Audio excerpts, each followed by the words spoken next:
We may never know the full extent of U.S. casualties from Iran's retaliatory missile attack on the 8th of January against two Iraqi air bases hosting U.S. troops, but for now, at least, more information is gradually starting to surface, contradicting statements by President Donald Trump that no Americans were harmed in last night's attack by the Iranian regime.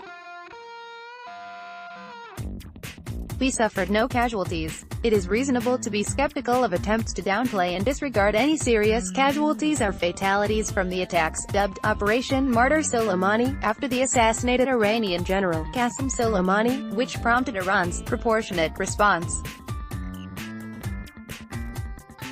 From the immediate aftermath, Iranian media outlets claimed that there were at least 80 U.S. fatalities and up to 200 wounded based on informed sources, which should come as no surprise given the vast influence Iran commands in neighboring Iraq, with its spies infiltrating every aspect of Iraqi political life, according to leaked intelligence reports in November last year. All of the Iraqi army's intelligence, consider it yours, was a message Lieutenant General Hatem al-Maksusi conveyed to Tehran. CNN initially reported that there were only casualties among Iraqi personnel but did not continue with this angle on the story. Read, Iran launches World Sacrifice Prize in honor of slain General Soleimani. It would only emerge just over a week later that the Pentagon acknowledged that 11 U.S. soldiers were injured in the incident, having been flown to medical facilities in Germany and Kuwait for screening of possible brain injuries, allegedly after experiencing concussion.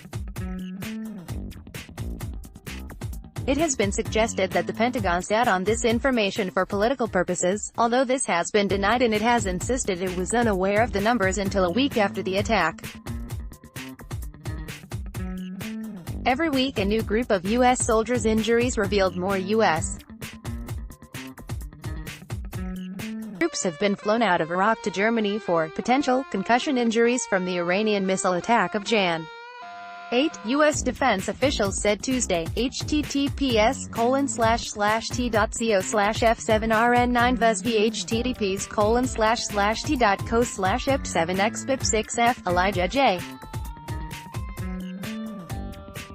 Magnier, Adejmal Ray, January 22, 2020. At the time of writing, there have been further reports of additional U.S. soldiers being transferred to Germany.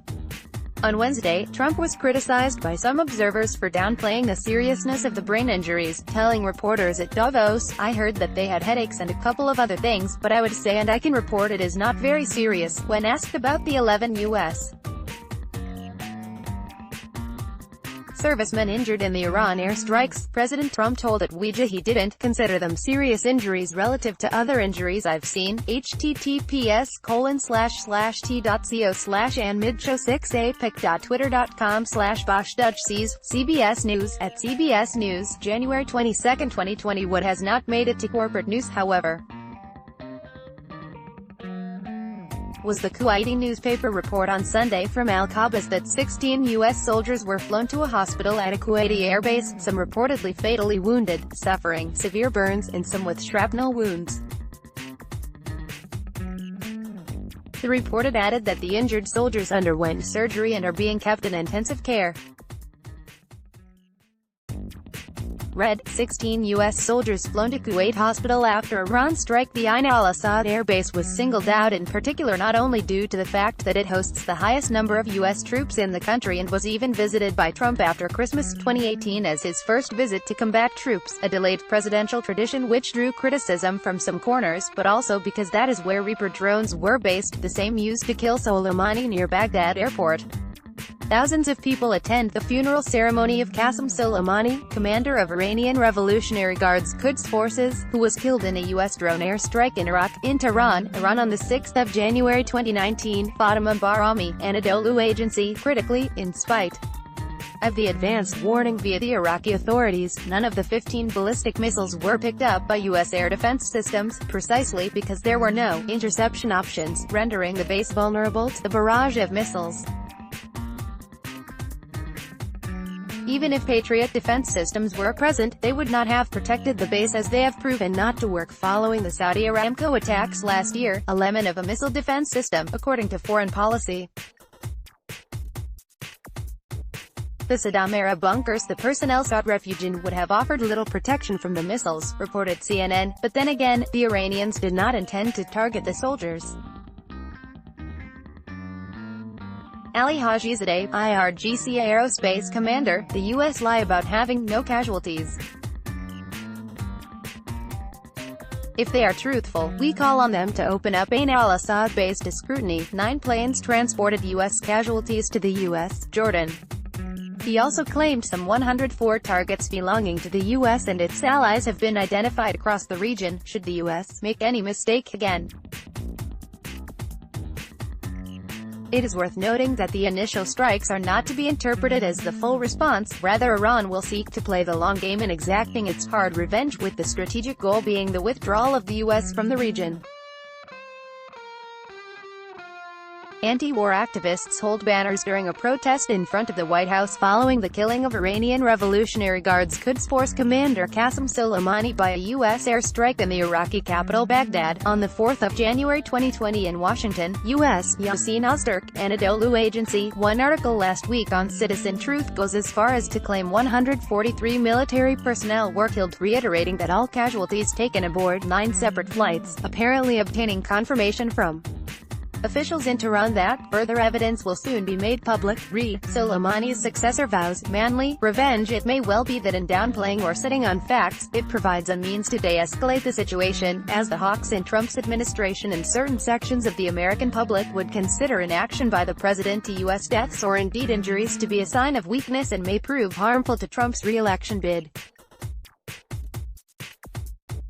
We have 2 U.S. soldiers killed in Germany, 2 in Afghanistan, and people are asking if Trump is trying to spread those service personnel killed in Ain al-Assad to cover his lie after announcing 11 injured in Iran attack a week later. https://t.co/ygwellcjkpm via the local Germany, Elijah J.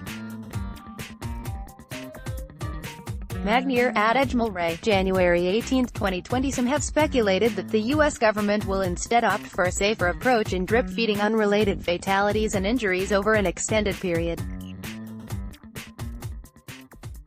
As with the information war and propaganda, the truth is likely somewhere in the middle between Iranian and American narratives. Hinting towards further discoveries, the U.S. Central Command said in a statement on Tuesday that it is possible additional injuries may be identified in the future.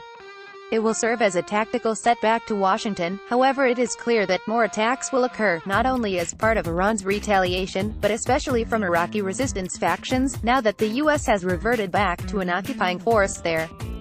As the Tehran Times pointed out, it is a great disaster that not only undermines America's reputation in the region further but will be an alarm for Trump's political future, to remind him of former President Jimmy Carter's fate more than ever.